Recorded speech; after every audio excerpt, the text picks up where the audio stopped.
Hello বন্ধুরা, আমি আবার একটি নতুন ভিডিও নিয়ে চলে এসেছি তোমাদের সামনে। তোমরা বুঝতেই পেরেছো যে এটা কিসের ভিডিও। এটা হচ্ছে পৌষ সংক্রান্তির মকর পুজোতে যে ডুব দিতে হয় নদী, তাই আমাদের বাড়ির কাছে গৃহখালী নদীতে আমরা এসেছিলাম স্নান করতে। এখানে অনেক লোকই স্নান করছিল। দেখো এখানটায় শিব ঠাকুরের মন্দির রয়েছে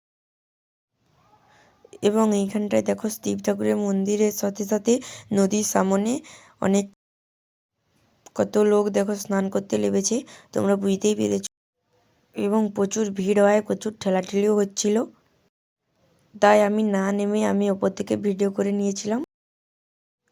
তারপরে ভিড় শেষ হতে আমি আবার নেমে স্নান। এবার দেখো ঠাকুরগুলো দেখো নদীর সামনে। এবার আমরা বাড়ির দিকে চলেছি। দেখো বাড়ির দিকে যেতে যেতে দেখো কপিলমুনির মন্দির দেখলাম। তারপর পাশেই গঙ্গা মাতার পুজো হচ্ছিল। গঙ্গার যেহেতু গঙ্গা নদী, তার জন্য গঙ্গা মাতার পুজো হচ্ছিল। তো তোমাদের যদি ভালো লাগে লাইক সাবস্ক্রাইব করে দিও এবং কমেন্টে বলো কেমন লেগে। আমি তোমাদের ছোট্ট বন্ধু সোহম। আমার রাধে রাধে চ্যানেলে তোমরা লাইক সাবস্ক্রাইব। তারপরে আমরা বাড়ির দিকে যেতে লাগলাম।